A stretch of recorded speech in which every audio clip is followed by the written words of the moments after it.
हे भगवान, तुमने तो मेरे कर्म में फोड़ दिए। मैंने ना बेरा था ये इतने घटिया मानस हैं। ये बोलता भी कौन है, आगे खड़ा हो गया उरे। बोल के बोलना है। क्यों ठीक कहूँ, बोलता क्यों ना? तूने तो घनी शिकायत लग गई थी मेरे में। तो शिकायत में तो भरी पड़ी है, तो लग गई थी। हाँ, तू तो दूध का दुपेड़ा है, तेरे में तो कोई कमी है ना है। मैं सही हूँ, मैं दुआ उड़ाया हूँ, समझ गई ना? हाँ, जब मैं तेरी माँ ने तू दुहेड़ा रहने दे। ये फिर मेरी माँ का नाम लेने लग रही है, मैं फिर दे ही बताऊंगा तेरी। लूंगी नाम, 100 बे लूंगी। उससे का नाश करेड़ा है यो, ना मनाजियो दिन ना देखना पड़े। मैंने मेरा नाश किसने कर रखा है? नाश तो तेरी माँ ने कर रखा है सारा। हाँ, मेरी माँ ने कर रखा है। पूरे दिन में 10-15 मिनट फोन पर बतला लूं तो मेरी माँ ने नाश कर दिया। तेरी माँ तो 24 घंटा छाती पे बैठी रहे। 24 घंटे फोन में लगी रहे। तेरे तो रोटी का नहीं, क्या रोटी नहीं गले तेरे पे। मेरी माँ का फोन आ रहा है, मेरी माँ का फोन आ रहा है। तेरे बाप ने नौकर लगा रखे हैं घर में। गणी ना बोलो, समझ गई ना? मेरा हाथ ना लगा दिए, नीचे कर लेने। या बड़ा मने तेरे तो कोई वास्ता ना है, और ना कोई तेरा हक मेरे ऊपर। हाँ, मेरा क्या खतर पे और खसम बना रखा होगा कोई?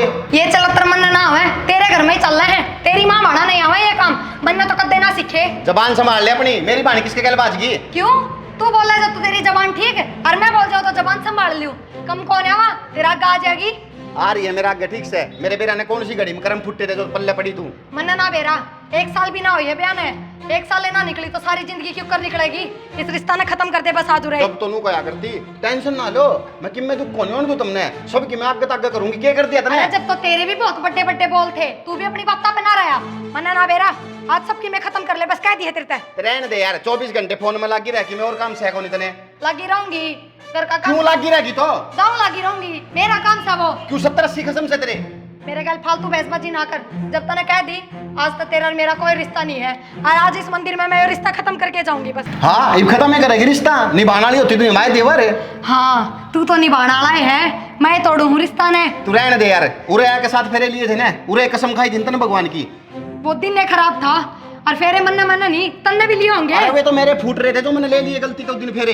बस ठीक से मेरे गल बहसबाजी ना कर। हाँ तो ना करे मेरे गल बस। और उरे बैठ के कसम खाई थी, उरे बैठ के तलाक ले लिया मेरे गल बस हो रही है। ले लिया मन्ना तो तलाक कई दिन पहले ले लिया था, बस आज तोड़ कर आई सू। हाँ तो कर लेना फिर। करूंगी तो तू क्या सोचा? फिर बुला लेगा, पुसला लेगा, घर में ले जाएगा। कर बाबा का नहीं आता, खा कसम। मेरी जिंदगी खराब कर दी तूने, कितने की ना छोड़ी मैं। रुको, यहाँ पे आप लोग झगड़ने के लिए आए तो क्या करूँ? इसने 1 साल हो गया मेरी जिंदगी खराब कर रखी है। जिंदगी मैंने खराब कर रखी है। सुनो प्लीज, किसी की सुनो भी आप लोग, मतलब से देख रहे हो तब से आप झगड़ा कर रहे हो। ये मंदिर है, आपका घर नहीं है। अपनी जो खुद की गलती होती है ना, किसी को दिखाई नहीं देती। ये भी यही बोलेगा कि मेरी कोई गलती नहीं है, आप भी यही बोलोगे। तो इंसान को पता लग जाए ना उसकी गलती क्या है। ना जी, मैंने बेरास है, मेरी गलती क्या है? मेरी गलती बस यह है कि मैंने इसकी गले ब्याह कर लिया। या गलती को नहीं, गलता कर दिया मैंने, तेरे गले ब्याह कर लिया। हाँ, तन्ने तो गलता करे दिया, तेरी जिंदगी बना दी न। कौन तेरा बंदा ले जान है तेरे पर की गणिया हुए हैं। हाँ वे है। पहला तो मैंने कदे ना देखी, जब तो तेरी माँ और आपकी जीभ गिर रही थी। मेरे बेटे का रिश्ता करा दो। जो ऐसे शादी होती है ना, जो आप लोगों ने खुश होकर बोल दिया लव मैरिज कर ली, नहीं आपको मिलती नहीं, ये वो, ये स्वाभाविक है लड़ाई झगड़ा। क्योंकि लव मैरिज में ये होता है, ना घर वालों की सहमति होती है, ना एक दूसरे को जानते हैं, घर परिवार देखते नहीं है। बाद में तो एक दूसरे से मन भर जाता है जल्दी, फिर झगड़ा करते हैं आपस में, मरने मारने पा जाते हैं। जो आप लोगों ने शादी की है ना, इसको गंधर्व विवाह कहते हैं। आप लोगों को शायद पता भी नहीं होगा, जानते हो इसके बारे में? समझा जी सारी। वो गंदा दिन था मेरा, जितनी गंदी मेरे पल्ले पड़ी थी। हाँ, ये देखो साफ सुथरा। तो डेट है मैंने कह रही भी और रिश्ता चुप रहो। अब भी आप लोगों को असर नहीं है, इतनी बात मैंने आप लोगों को बता दी, उसके बाद भी आप लोग यही हाल है। ये आप लोग गलती आप लोग स्वीकार नहीं करो। कोई सा भी मेरे को ऐसा लग रहा है आप एक दूसरे भाई भी हो रहे हो, आपको ये गलत लग रहे हैं, इनको आप गलत लग रहे जी। हो। मैंने अपनी गलती स्वीकार कर ली, अरे मैं अपनी गलती सुधारना चाहूँ। मैं इस आदमी का ले 1 मिनट भी ना रहे इसको। अरे मैं भी कौन रहा हूँ? ये जोड़े हाथ देख, ये गोड्डे भी जोड़ू ले। मैं तो तेरे पाया में पड़ जाऊँ जब मेरा पेंडा छोड़ दे तो। तू लिखट नहीं हटता है, खाने कसम। रुको भाई रुको, कसम खाने से क्या होगा? जब अंतर भावना नहीं है कोई तो फायदा क्या? कसम खानते हुआ था जियो ब्याह भी ऐसा है तभी ये दिक्कतें आ रही हैं। अगर सनातन के धर्म के हिसाब से शादी करते हैं ना प्रॉपर आप लोग, तो आपको पता होता क्या शादी होती है, क्या क्या रस्म होती हैं। लेकिन अपनी मर्जी से कहीं भी मंदिर में चले गए, कोर्ट में चले गए, शादी कर ली, बात खत्म। आप लोगों को संस्कार पता नहीं है क्या शादी क्या संस्कार है। जी, मेरे माँ बाबू ने तो सारे संस्कार कूट कूट कर। हाँ, इतने बढ़िया दे रखे हैं, सुन लो। दे रख के घर में पीछे मेरे तो सारे संस्कार खत्म हो गए। होंगे मारे खत्म हो गए, अरे खत्म हो गए। इन्हें कोई मिला तो था को नहीं। नू दिखा शरीफ सबालक से है, वो फंसा लिया। यो शरीफ ले किस एंगल तक है तो शरीफ है, बिगड़े हुए घर का। तेरी सीधी सी होती है, क्यों आई बिगड़ा उड़ा के? मेरी तो होगी सीधी सी, पर एक तो पेंडा छोड़ दे। तो छोड़ने लग रहा हूँ मैं, कितना खुद ने। ठीक है फिर। सुनोगे मेरी भी अपनी गाते रहोगे? बता दो जी तुम भी। बता दूंगा तो जब सुनने की इच्छा होगी आप लोगों की। इन्हें चुप कर लो, सुन लूंगा। जबरदस्ती एक बार आप सुनो दोनों प्लीज़, रिक्वेस्ट आपसे। अग्नि पुराण में है ना कई तरह की शादी बताई है, और उस हिसाब से शादी होती है ना वो कामयाबी होती है। ठीक है, एक होता है ब्रह्म विवाह, जिसमें वर को अपने घर पे बुलाया जाता है और फिर कन्यादान दिया जाता है।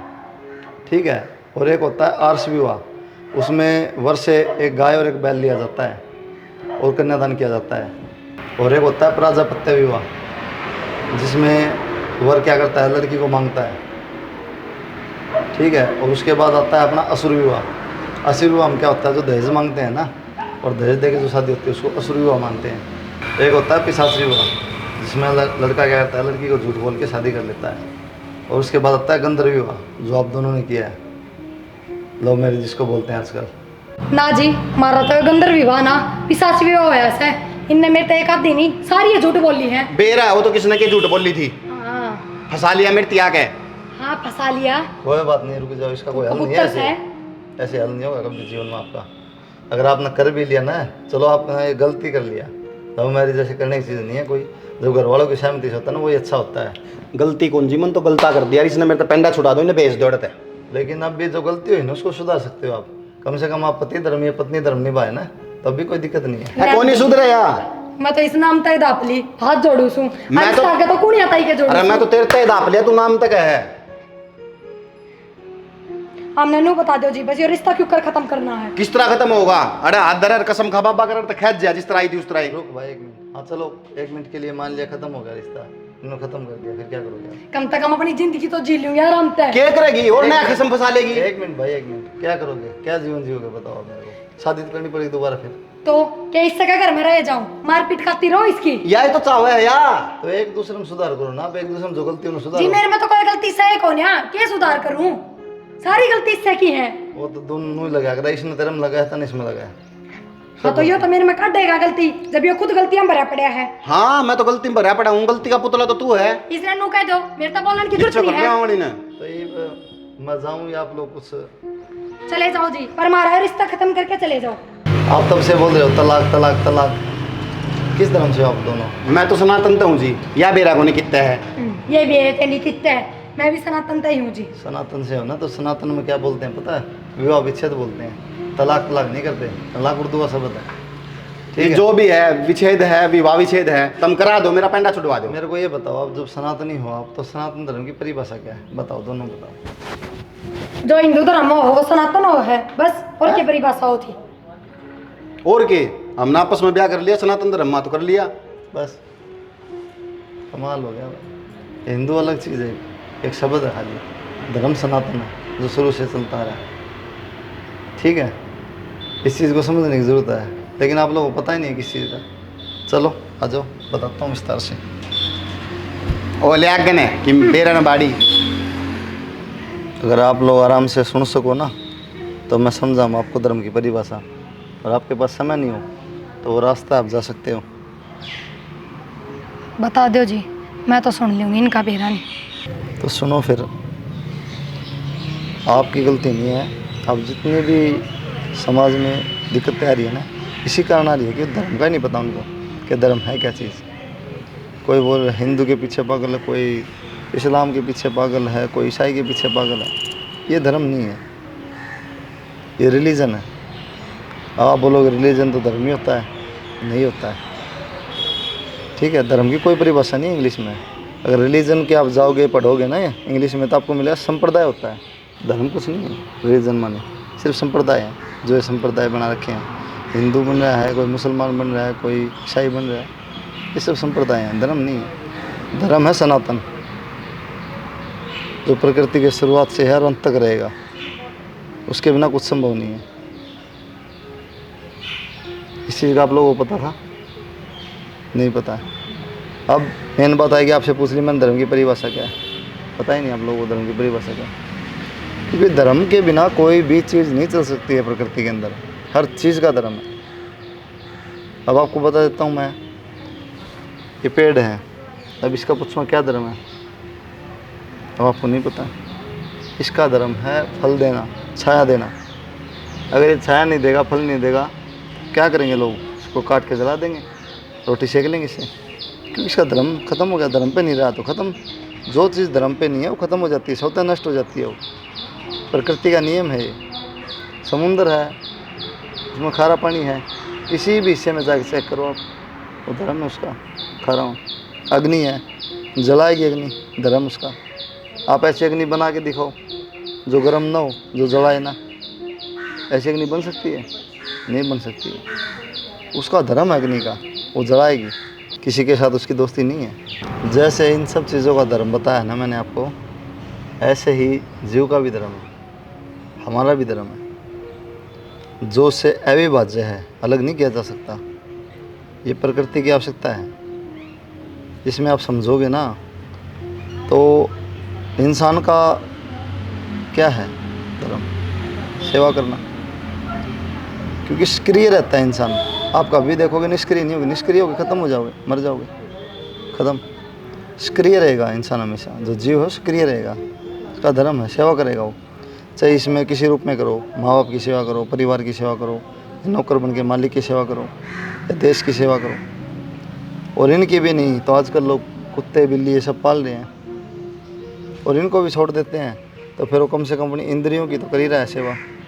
किसी को फ़ोन चलाने का शौक़ है, किसी को वासना है, किसी में कुछ है, तो वो भी अपनी इंद्रियों को संतुष्ट कर रहे हैं, वो भी कुछ ना कुछ कर ही रहे हैं। कहने का मतलब है कि सेवा ही जीवों की सहज प्रवृत्ति है, सेवा करना ही, सक्रिय रहना ही। और इसके भी 4 रूप हैं, 4 रूप में सेवा होती है। जैसे प्रेम से भी होती है, डर से भी होती है, कर्तव्य भी है, कामना भी है। अब किसी में प्रेम होगा तो हम प्रेम भाव से सेवा करेंगे उसकी। अब हमारी ड्यूटी लगा दी, हमारे को उस चीज़ के पैसे मिल रहे हैं, कर्तव्य हमारा, तो हमारे को वैसे भी सेवा करनी पड़ेगी। एक होती कामना, इच्छा है, चलो सेवा कर दी उसकी। एक होता डर, अगर भाई इसकी सेवा नहीं करेंगे तो ये हमारे को पीटेगा, या हमारे खाना नहीं देंगे तो हमारे पीटेगा, वो तो डर से सेवा। और वास्तव में प्रेम से जो सेवा की गई है वही है सेवा। वही सेवा है जो अध्यात्म को अध्यात्म बनाए रखती है, उसी सेवा का महत्व है। और सनातन धर्म का जो मेन है सेवा ही है। इसलिए हमारे शास्त्र बताते हैं कि जो हमारी आध्यात्मिक पत्ति है ना, उसमें प्रेम को करना और प्रेम को पाना, यही सनातन धर्म है। कि हर चीज़ से प्रेम करना, किसी से घृणा नहीं करनी, किसी से नफरत नहीं करनी, सबका सेवा भाव से, और वो सेवा भाव भी प्रेम से। परेशान तो नहीं हो रहे हो? कहीं सोचो कहाँ मिल गया मेरे को ये लेक्चर, लग रहा हो आप लोगों बोर हो रहे हो? क्योंकि ये चीज़ें सुनने के लिए बहुत समय लगता है और समझने का भी विषय है, नहीं तो ऐसे बताने से क्या मतलब है जी। चलो चाय ले लो, थोड़ी चाय दे देंगे।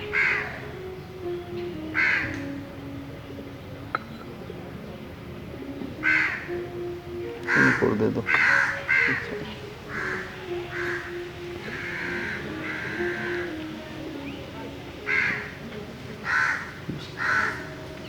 और चीज़ और एक्स्ट्रा ले ली मैंने थोड़ी, काफ़ी टाइम बैठेंगे बात करेंगे, थोड़ी बहुत एक्स्ट्रा और लेना चाहिए।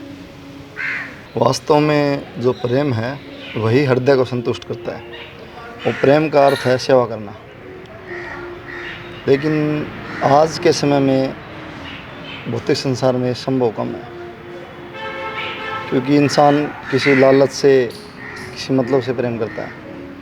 और प्रेम का मतलब यही है कि बिना लालच के, बिना विराम के निरंतर चलता रहे। अब हम किससे प्रेम करेंगे, क्या करेंगे? या तो सौंदर्य देखेंगे उसका कितनी सुंदर है, या उसकी बुद्धि देखेंगे कितनी तेज़ है, या उसमें क्षमता देखेंगे कितनी है, कौशल क्या है, किसी न किसी रूप में देखेंगे अपना लोग, फिर हमारे को उससे प्रेम होता है।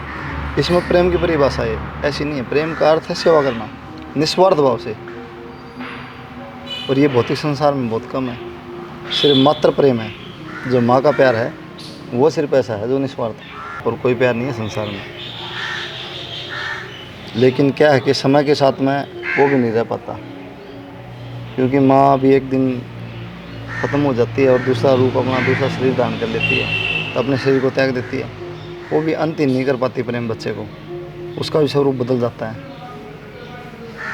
और इस भौतिक जगत में तो बिना स्वार्थ के, बिना मतलब के, और वो भी अनंत प्रेम असंभव है। इन चीज़ों को समझने की ज़रूरत है। ना जितना गहराई में जाओगे, अपने शास्त्र पढ़ोगे, अपने पुराण पढ़ोगे, उनको समझोगे, तो आपको सब पता लग जाएगा कि जीवन में वास्तविकता क्या है, अध्यात्म क्या है, क्या हमें करना चाहिए, पति धर्म क्या है, पत्नी धर्म क्या है। ये होगा ही नहीं कभी आप लोगों के बीच में, कर ही नहीं सकते हो सब पढ़ने के बाद आप लोग। अगर आप पढ़े लिखे हैं, सभ्य हैं, संस्कारित हैं, तो आप समझ जाओगे आपको करना क्या है। वास्तव में होता क्या है कि हम चाहते हैं कि भगवान से प्रेम करें और भगवान हमारे से करे, लेकिन उतना समय हमारे पास होता तो नहीं है। आज के टाइम में उतना समय दे नहीं पाते हम, कहीं ना कहीं उस चीज़ से हम फिर असंतुष्ट रहते हैं, वहाँ से मन हट जाता है। फिर मन कहाँ जाता है, जो आसपास की सुख सुविधाएँ हैं, भौतिक चीज़ें हैं, फिर उनमें मन लग जाता है। धीरे धीरे उनके प्रति आसक्त होने लगता है। आसक्त होएगा तो आसक्ति बढ़ती जाएगी, फिर हम क्या होंगे, वासना के शिकार होंगे, अपनी इंद्रियों को सुख देने लग जाएंगे, फिर वो बढ़ती जाएगी। जितना उनको यूज करें उतना वो बढ़ती जाएंगी, और जब पूरी नहीं होंगी तो हमारे क्रोध आएगा, स्वाभाविक है।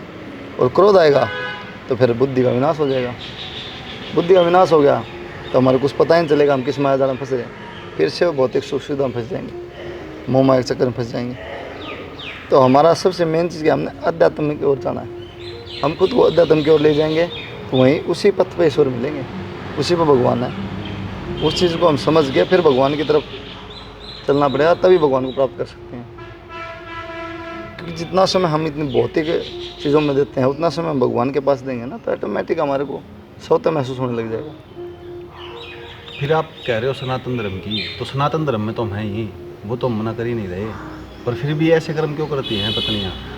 नहीं, अकेले पत्नी को दोषी नहीं कर सकते आप, उसमें आप स्वयं भी दोषी हो।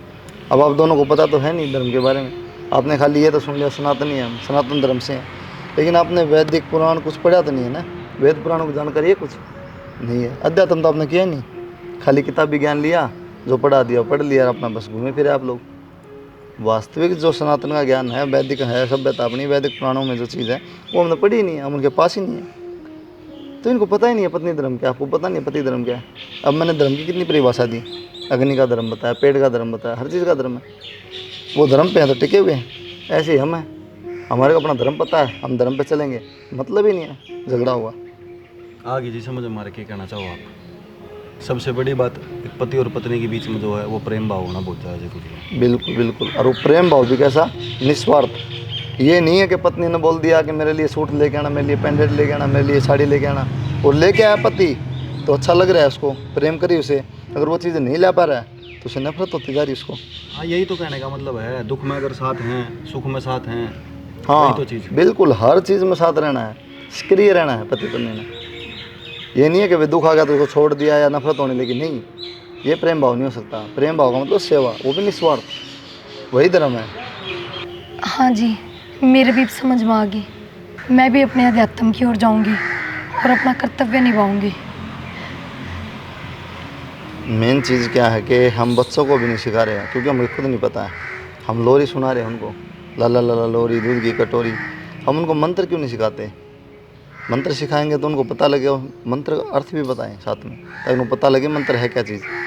अब स्कूलों में कई जगह हनुमान चालीसा पढ़ा देते हैं, बच्चे पढ़ लेते हैं, लेकिन उसके बाद भूल जाते हैं, क्योंकि उनको मतलब ही नहीं पता उस चीज़ का। तो ये चीज़ तो क्लियर ही है, ये तो हमको सिखाया ही नहीं गया कभी भी। स्कूल में भी हमने 10th की, +2 की, PhD कर लो, MHD कर लो, कुछ भी कर लो पढ़ाई में, तो फ़ायदा ही कोई नहीं होता उसका इस चीज़ में। तो स्कूलों में सिर्फ क्या है, किताबी ज्ञान दिया जाता है, जो सब्जेक्ट रिलेटेड है, इन चीज़ों को पढ़ाते नहीं है वो, क्योंकि उनको पता है ये सब पढ़ाएंगे तो ये संस्कृति अच्छी रहेगी, संस्कृति अच्छी रहेगी, देश आगे बढ़ेगा, विकास करेंगे लोग, इनके संस्कार अच्छे रहेंगे।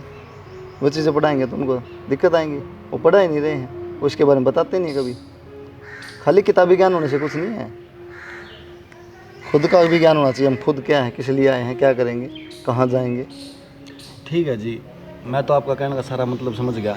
मैं जो आपने बात समझाई है, मेरे एक ही चीज़ समझ में आई है, जो मेरा पति होने का धर्म है वो मैं निभाऊंगा, और मैं जो इसका प्रेम करूंगा वो प्रेम ऐसा है, वो अब किसी भी चीज़ से, लोभ या लालच से नहीं होगा। हाँ, सिर्फ इससे ही प्रेम होगा। बिल्कुल इसके बिल्कुल। दुख सुख में इसके मैं 24 घंटे साथ रहूँगा। मेन चीज़ यही है कि जो सेवा भाव है वो प्रेम है, खाली निस्वार्थ है, उसमें कोई लोभ लालच नहीं है। और सनातन धर्म का सही अर्थ क्या है कि लोभ लालच से रहित होके प्रेम करना, और प्रभु से प्रेम करना, उनकी सेवा करना, और भी जो आसपास है उनको लेके आना, उनके पास भगवान के निकट लेके आना। और सेवा तो भाव, अब मान लो किसी व्यक्ति के प्रति हम करेंगे, वो कितना भी करते रहो आप, एक समय पे आके फिर और दूसरा व्यक्ति खोज लोगे, तीसरा खोज लोगे, लेकिन प्रभु इस चीज़ का अंत है। जो हमारे भगवान हैं उन्हीं के पास जाके सारा अंत है इस चीज़ का। तो इस चीज़ का हमने क्या करना है, उनसे लगन लगानी, उस चीज़ में प्रेम करना है, वो भी सेवा निस्वार्थ भाव से। ये नहीं कोई मतलब है मैं जाऊँ भगवान मेरे को ये मिल जाए, भगवान मेरे को ये दे देना, भगवान मेरे को नौकरी लगवा देना, नहीं, निस्वार्थ। वो सब देखते हैं, उनको सब पता है, अपनी मर्जी से सब करते हैं। वो सिर्फ भाव देखते हैं कि भाव कैसे हैं, किस भाव से मेरे पास आ रहा है, मेन ये है। ठीक है। और इसमें भी आपके 4 पड़ाव हैं। आप लोगों की उम्र कितनी होगी? मेरी 24 हो गई। 24। आपकी? जी 21।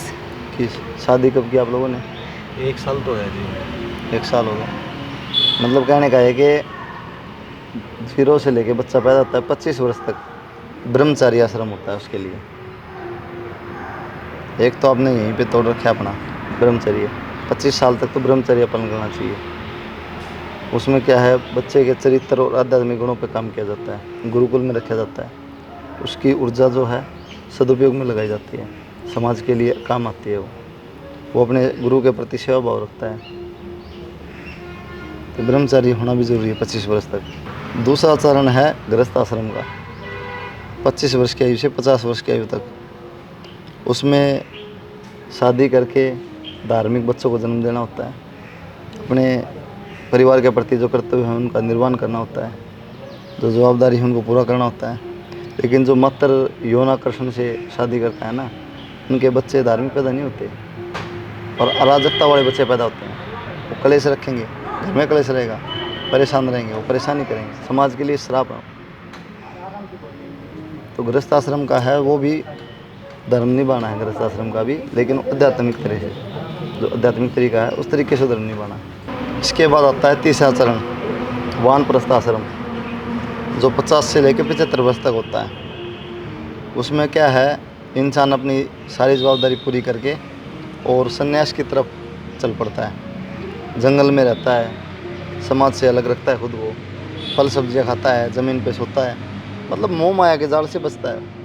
सामाजिक सारी दायित्व पूरे करके निकल लेता है, वो समाज से अलग हो जाता है, परिवार से अलग हो जाता है, वो संन्यास की तरफ चल पड़ता है। ये उसका वानप्रस्थ आश्रम है। और अब जीवन का है चौथा चरण, जो संन्यास से मृत्यु तक ले जाता है हमारे को। उसमें हम क्या है, सामाजिक बंधन से, घर परिवार से, रिश्तेदारों से, सबसे दूर हो जाते हैं। तो उसमें क्या है, जब हमारे प्राण निकलते हैं तो हमारे को दुख नहीं होता है। क्यों?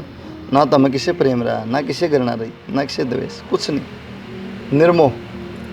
निर्मोह बोलते हैं ना, किसी से कोई मोह नहीं, उसको कोई मतलब ही नहीं है संसार में क्या हो रहा है। वो चीज़ जिए मरे से क्या फर्क पड़ता है।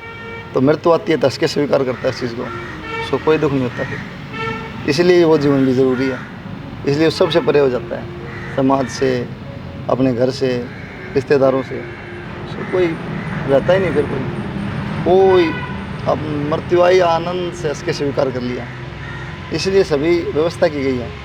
लेकिन आजकल इतने भौतिक सुख साधनों में फंसे हैं इंसान, माया मोह माया में से फंस गए हैं, निकल ही नहीं पा रहे। उन्हें कोई मतलब नहीं किसी से, कोई पेट भराई में लग रहा है, कोई किसी में लग रहा है। और ये सब झगड़े की वजह बना दिए हैं।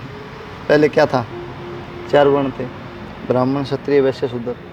अब उनको जातियों में बांट दिया, जातियों में बांट के एक दूसरे के पास इल्ज़ाम लगा रहे हैं। वो उसने ऐसा कर दिया, उसने उस कास्ट के बारे में ऐसे बोल दिया, वो आपस में झगड़ने का, मरने का विषय बना दिया। हिंदू मुस्लिम बना दिए, ये सिख ईसाई बना दिए, ऐसे ऐसे सब करके आपस में क्या है तो इंसान। और इंसान का स्वभाव तो वही है, सेवा भाव, जो अपने माँ बाप की करे, परिवार की करे, समाज की करे। वो सिर्फ बस उसमें अपना मतलब ढूंढता है। अगर वो मतलब नहीं ढूंढा ना, निस्वार्थ भाव से सेवा करे, कहीं झगड़े की वजह ही नहीं है। अब मैंने जितना ज्ञान था मेरे पास, समय को देखते हुए मैंने आपको बताया। अब ऐसा नहीं है कि इस चीज़ को जाके अगले दिन आपने भूल जाना है, नहीं, इसको दिमाग में सेव रखना है। और जितनी पुस्तकें आपको मिल सकें अपने सनातन धर्म से जुड़ी, उनको पढ़ो और ज्ञान अर्जित करो, अपने आसपास से उनको बताओ, ताकि उनका भी भला हो सके। क्योंकि भलाई करना ही इंसान का कर्तव्य है, वो भी निस्वार्थ। आप लोगों ने समझ में आ गया है कि इनका पत्नी धर्म है, उनका पति धर्म है, क्या धर्म है और सनातन धर्म क्या है। तो अब इस पर अपना काम करना है और एक दूसरे का ध्यान रखना है, परिवार का ध्यान रखना है, माँ बाप का ध्यान रखना है। ठीक है, अब मैं अपनी वाणी को विराम देता हूँ और आप लोग भी हंसी खुशी अपने घर जाइए और आज के बाद घर का वातावरण चेंज कर दीजिए बिल्कुल। ठीक है, जय श्री राम। जय श्री राम।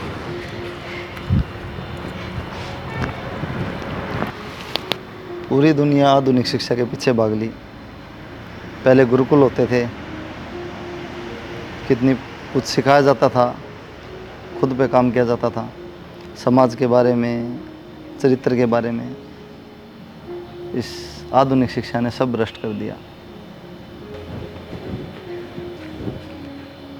आज तो 1 साल पहले यहाँ तक अपनी ज़िंदगी की शुरुआत हुई थी, लेकिन आज अपनी वास्तविक ज़िंदगी की शुरुआत हुई है और अब खुशी खुशी जीवांगे।